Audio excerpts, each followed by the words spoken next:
মন, মস্তিষ্ক, brain, everything has to be very active. Active থাকতে হবে। কথা যেন এমন না হয় যে আসিফ হুজুর বললেন, আমি হাসি মুখে শুনলাম, কান দিয়ে ঢুকলো আর এক কান দিয়ে বের হয়ে গেল। না, এটা হওয়া যাবে না। কলিজা দিয়ে কথাগুলো শুনতে হবে। এখনো ডানে একজন কথা বলছো, ইউ আর রং, কাজটা ঠিক করছো না। ভালোবাসি বললাম না যে তোমাকে ভালোবাসি ভাই, কথা বলো না। মানুষগুলোকে মাহরুম করে দিও না। আপনারা পরিবেশ সুন্দর দিবেন। সামনে যে ৩-৪টা ক্যামেরা দেখতেছেন, এদের পাওয়ার অনেক বেশি। আজকে ৩,০০০ ৫,০০০ লোক আছে, আগামীকাল কয়েক কোটি মানুষ এই মাহফিলটা দেখবে। আপনাদের কথা এত সুন্দর হবে, আর যখন আমাকে রেসপন্স করবেন ঠিক বলে, সুবহানাল্লাহ বলে, আওয়াজটা এমন হবে যেন পুরো দেশের মানুষ বলতে পারে আমার সামনে কোনো বিড়ালের বাচ্চা নয়, সব সিংহ পুরুষগুলো আমার সামনে বসে আছে। তাহলে আমি ভূমিকার কথাটা বলছি।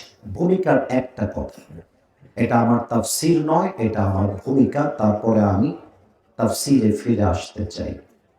৩টা সেকেন্ড নীরবতা পালন করেন।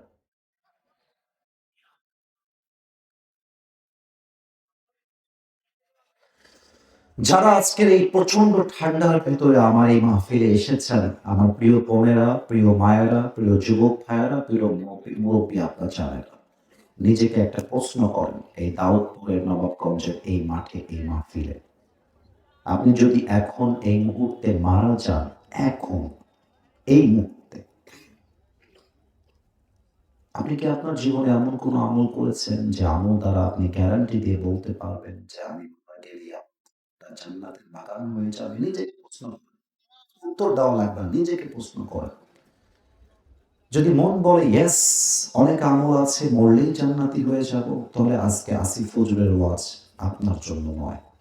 কিন্তু মন যদি বলে না, আমার মন তো আমাকে নাই বলতেছে, আপনারটা আপনি জানেন, আল্লাহ জানেন। মন যদি বলে না, আমি তো এমন কোন আমল আজ অব্দি করি নাই যে আমলের দ্বারা আমি এখন মারা গেলে এখনই আমার কবরটা জান্নাতের বাগান হয়ে যাবে, তবে আমার নবাবগঞ্জের দাউদপুরবাসীর কাছে একটা প্রশ্ন, আমি যদি স্টেজ থেকে এখন নেমে গিয়ে অনেকের পকেট চেক করি, এমনও অনেক মানুষ এই মাহফিলে বসে আছে যার পকেট চেক করে বিড়ির প্যাকেট এখন খুঁজে পাওয়া যাবে। হাসবেন না, কে হাসলো? লজ্জার বিষয়, আপনি হাসলেন কেন ভাই? আমি তো আপনাকে মজা করার জন্য এখানে আসি নাই, এখানে ফান করার জন্য আমি আসি নাই। আপনাকে যদি আমি নামাজি বানাতে পারি, কবরকে স্মরণ করাতে পারি, then this program is successful, otherwise it's not. আমার কথা যদি আপনার জীবন পরিবর্তন করে, তবে আমার আসার উদ্দেশ্য সফল হবে। যদি আমার কথায় খালি মজাই পাইলেন, কানের মজা, মনের মজা, এই ওয়াজ দিয়ে কাজ হবে না। হাসবেন না, হাসবেন না। এমন যুবক এই মাহফিলে বসে আছে যার মোবাইল ফোনটা চেক করলে তার গার্লফ্রেন্ডের ছবি সহ হাজারো নারীর উলঙ্গ ভিডিও আর ছবি খুঁজে পাচ্ছে। আস্তাগফিরুল্লাহ। এখানে এমনও আমার যুবক ভাই থাকতে পারো যে যুবক আজকে শুক্রবার জুমার নামাজ ছাড়া এক ওয়াক্ত নামাজও পড়ে নাই। পুরো সপ্তাহে এভাবেই যায়, একদিনও যায় না মসজিদে। জুমার দিন, আচ্ছা জুমার দিন কখন যায় জানেন? যখন একামত হয়ে যায়, ইমাম সাহেব আল্লাহু আকবার লুঙ্গি বাঁধতে বাঁধতে মসজিদে দৌড় দেয়। আসসালামু আলাইকুম ওয়া রাহমাতুল্লাহ, আসসালামু আলাইকুম ওয়া রাহমাতুল্লাহ দেওয়ার আগেই লুঙ্গি তুলে বাসায় দৌড় দেয়। রিয়ালিটি, বাস্তবতা হচ্ছে, বাস্তবতা হচ্ছে। এখানে অনেকও এমন মেয়ে আছে যে মেয়েরা গত শুক্রবারে রংপুরে তার বয়ফ্রেন্ডের সঙ্গে প্রেম করে বাসায় ফিরে আসছে। এমন না, এত সুন্দর বোরকা হিজাব দেখলে মনে হবে এত ভালো দিনদার মেয়ে কেউ হতে পারে, কিন্তু অনেক মেয়ের উপরে ফিটফাট, ভেতরে পুরোটাই সরল আয়োজন। নিজেকে প্রশ্ন করেন যে আপনি কি এমন কোনো আমল করেছেন যে আমলের দ্বারা আপনার কবরটা জান্নাতের বাগান হতে পারে? দেখবেন আপনাদের সকলের মন বলবে নো, নো, নো। আমি এমন কোন আমল আজ অব্দি করতে পারি নাই যে আমলের দ্বারা আমি বলতে পারবো যে ইয়েস, আমার কবরটা এখন মরলে এখনই জান্নাতের বাগান হয়েছে। আমি যখন মাদ্রাসায় পড়তাম 3 দিনের তাবলীগে বের হয়েছিলাম আমাদের মাদ্রাসা থেকে, তাবলীগের জন্য। আমরা আসরের নামাজের পরে গাছতের আমল করবার জন্য বাহিরে বের হলাম, to invite the people to Allah সুবহানাহু ওয়া তাআলা, দাওয়াত দেওয়ার জন্য বের হলাম। একজন যুবকের সঙ্গে আমাদের দেখা হলো। He was playing on the ground. একজন তাগড়া যুবক মাঠে খেলতেছিল, ফুটবল কিংবা ক্রিকেট হবে, আমার স্পষ্ট মনে নেই, অনেকদিন আগের কথা বলতেছি। তাকে দাওয়াত দিলাম, মাগরিব পরে মসজিদে বয়ান হবে, আপনি আসবেন, আপনার জীবনটা পরিবর্তন হবে। সে আমাদেরকে একটা কথা বলেছিল যেটা আমার মনে এখন দাগ কেটে আছে। সে আমাকে বলল, আমাকে না সবাইকে বলল যে আমাকে দাওয়াত দিয়ে আপনাদের লাভ নাই, সামনে যান। তো আমাদের যিনি আমির সাহেব ছিলেন তিনি বললেন, কেন তোমাকে দাওয়াত দিয়ে লাভ নাই কেন? তো যুবকটা বলতেছে, আমি কেবল যুবক মানুষ, আমার বয়স কম, আমার বিয়ের পরে বাচ্চা হবে, বাবা হব, নানা হব, দাদা হব, তারপরে উমরা হজ করে এসে ভালো হয়ে যাব, তখন নামাজ পড়বো, এখন আমার সময়টা আসে নাই। নাউজুবিল্লাহ পড়বেন না আপনারা?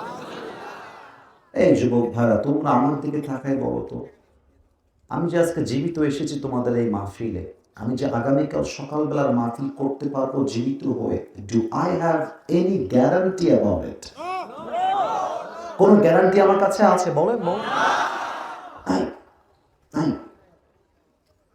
লিকুল্লি উম্মাতিন আজাল, ইযা জাআ আজালুহুম ফালা ইস্তাখিরুনা সাআতা ওয়া লা ইস্তাকদিমুন। মৃত্যুর জন্য আল্লাহ তাআলা একটা সময়কে বেঁধে দিয়েছেন। এই সময় যখন আসবে, একটা মুহূর্ত দেরি হবে না, একটা মুহূর্ত দেরি হবে না। অনেকে আছে দেখবেন 2 টাকার মালিক হয়ে গেলে, একটা বাড়ির মালিক হয়ে গেলে, গরিব দুঃখী সালাম দিলে অহংকার আর দাপটে গরিবের সালামের জবাবটা পর্যন্ত দিতে চায় না। আমার বাড়ি, আমার ঘর। কিন্তু ওকে বলে দিবেন যে তুই যে বলিস এটা তোর বাড়ি, তুই মরে গেলে তোর বেটা বলবে এটা আমার বাড়ি, তোর বেটা মরলে তোর নাতি বলবে এটা আমার বাড়ি। আসলে এই বাড়ির মালিক, এই ঘরের মালিক আমরা কেউ নই, আসলে ঘরের মালিক একজন, তিনি কে?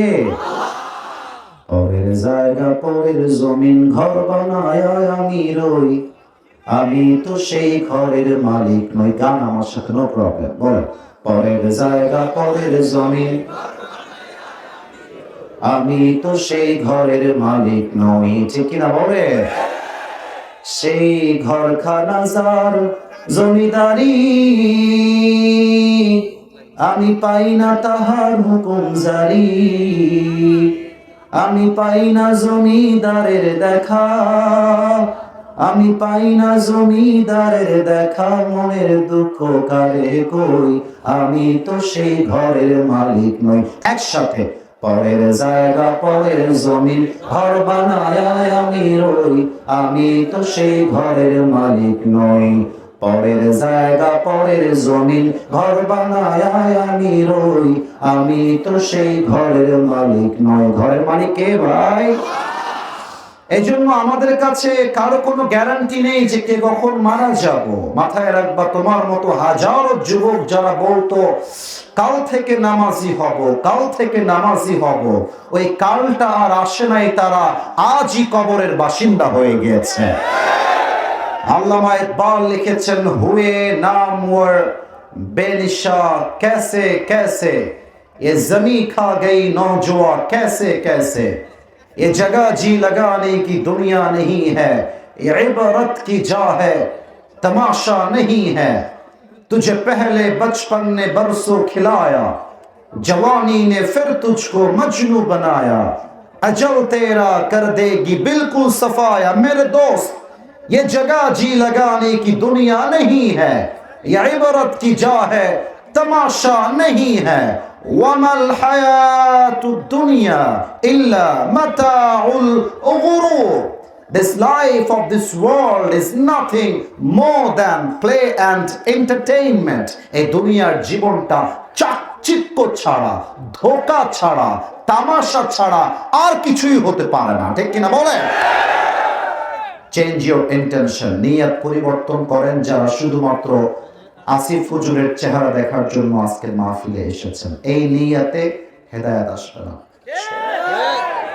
বলতাম না, কিন্তু দেখতে পাচ্ছি এত যুবকদের মারামারি ভিড়াভিড়ি।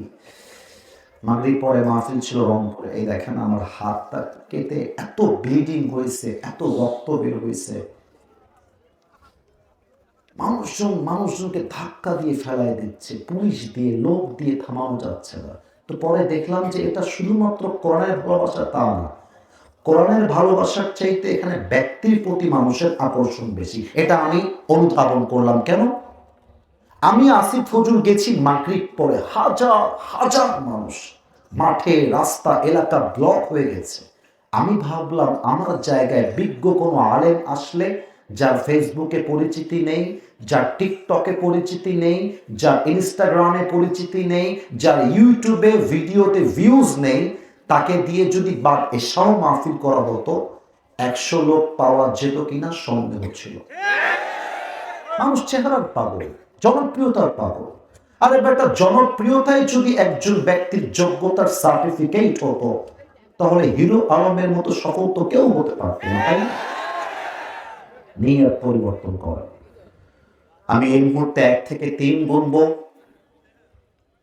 নিজের মনটাকে ইখলাসের সাথে আল্লাহর জন্য সঁপে দেন যে আগামী 1 ঘন্টা আমি কোনো দিক ধ্যান বাঁধব না। আসিফ হুজুর যা যা বলবে প্রত্যেকটা কথা আমি কলিজা দিয়ে শুনবো এবং মানব। আমি 1 থেকে 3 গুনছি, স্থির হয়ে যান। 1,